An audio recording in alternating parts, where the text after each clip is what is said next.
Hello, welcome again. We are solving some conventional questions of theory material. The topic is balancing of radial engine. Question number 119 from Engineering Services Mains 2023. The axes of a three-cylinder air compressor are 120 degrees apart and their connecting rods are connected to a common crank.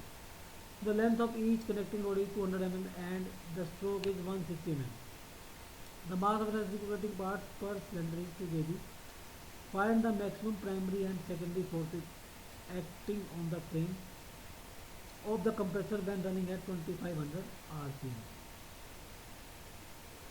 So here this is the given schematic arrangement uh, with OA being the common current and O1 is the line of action of cylinder 1, O2 is the line of action of cylinder 2 and O3 is the line of action of cylinder 3. The angle between the line of action is 120 degree as it is given that they are 120 degree apart. A1 and A2 and A3 are connecting rods. Okay. So this OA is common connect. A1, A2, A3 are connecting rods.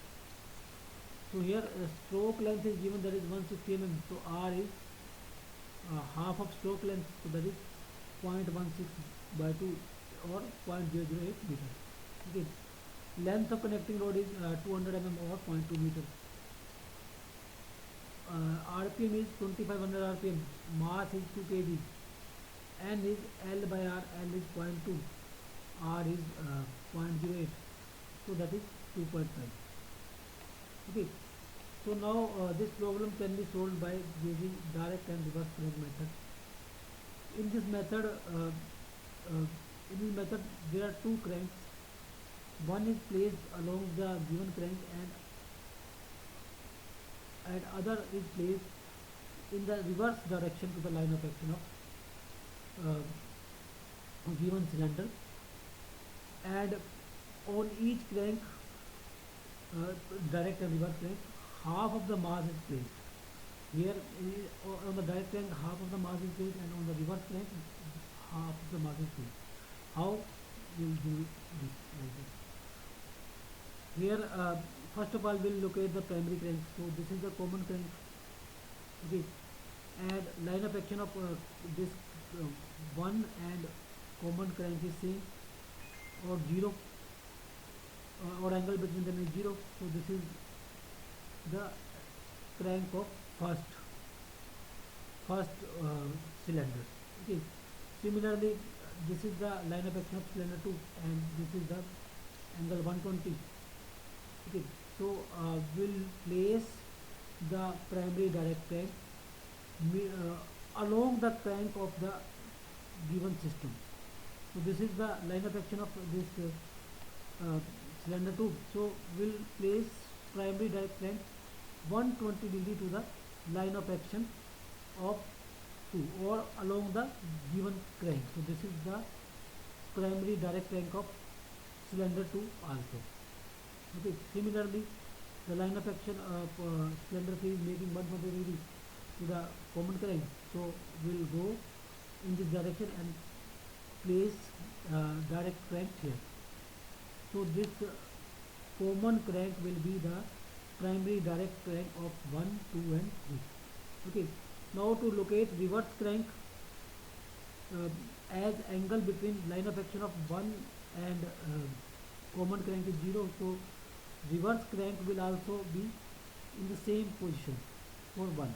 Okay, because angle is 0, so we have to go to locate reverse crank, we have to go in reverse direction, but the angle is 0, so direct reverse crank will be in the same position. Okay, so now line of action of cylinder 2 is this. Okay, primary direct crank is located here in this direction, so reverse crank will be located in the other direction. Okay, by same angle. Primary direct crank is this, reverse primary reverse crank will be in the opposite direction. So primary direct crank is located here. So by this is line of action 2. So to locate secondary reverse crank will go in reverse direction. Okay, this is 2. Similarly, line of action of cylinder 3 is this, and primary direct crank is located in this direction 120 degree, and reverse crank will be located in opposite direction. Okay, so this is the location of primary reverse crank. Okay, so these are the locations of primary direct and reverse crank. So as m by 2 mass is placed here, m by 2 mass is placed here, m by 2 mass is placed here, and angle between them is 120 degree, speed is omega, radius is same r. So this is the balance system. Only unbalancing is taking place here. So here the unbalanced force is as mass along each direct crank is m by 2. So so the centrifugal force will be m by 2 r omega square by 1 crank, and by 3 crank it will be 3 into m by 2 omega square r. Okay, r omega square. So putting the value 3, mass is 2 and radius is 0.08, so n omega is 2 pi n by 60. So we get primary unbalanced force. This one primary unbalanced force. So now to locate secondary crank, to balance for a secondary balancing will locate secondary direct and secondary reverse crank. So as angle between the crank, common crank and cylinder one is 0. Okay, so double of in secondary balancing we usually double the angle. So double of 0 is also 0. So secondary direct crank of cylinder 1 is located here, and its radius will be r by 4m, and speed is omega. And this angle is 120 degree. Okay, 120 degree. So double of 120 degrees 240 degrees. In secondary balancing will do double the angle. So here it is 120, so this is 240. So here will be the primary, sorry, secondary. That crank put the angle between the primary crank or common crank and line of action of 2 is 120. So for secondary crank it will be double. So we'll go by double angle. Okay. So this is 120 degree. So this will be your, this is the location of secondary direct crank, double the angle. Similarly for cylinder 3, this angle is 120 degree, double of it will be this. So this is your 240 degree.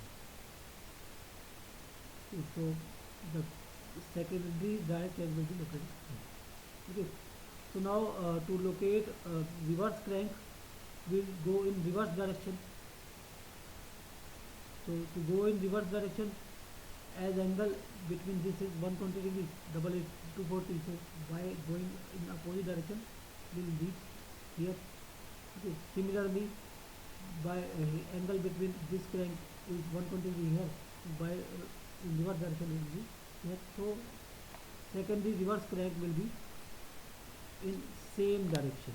Okay, so these are the balanced like in primary balancing, or this is unbalanced, and mass here is m by 2 and radius is r by 4m and speed is 2 omega. So putting these values we can get secondary unbalanced force. So that is 6573 Newton or 6.573 kilograms.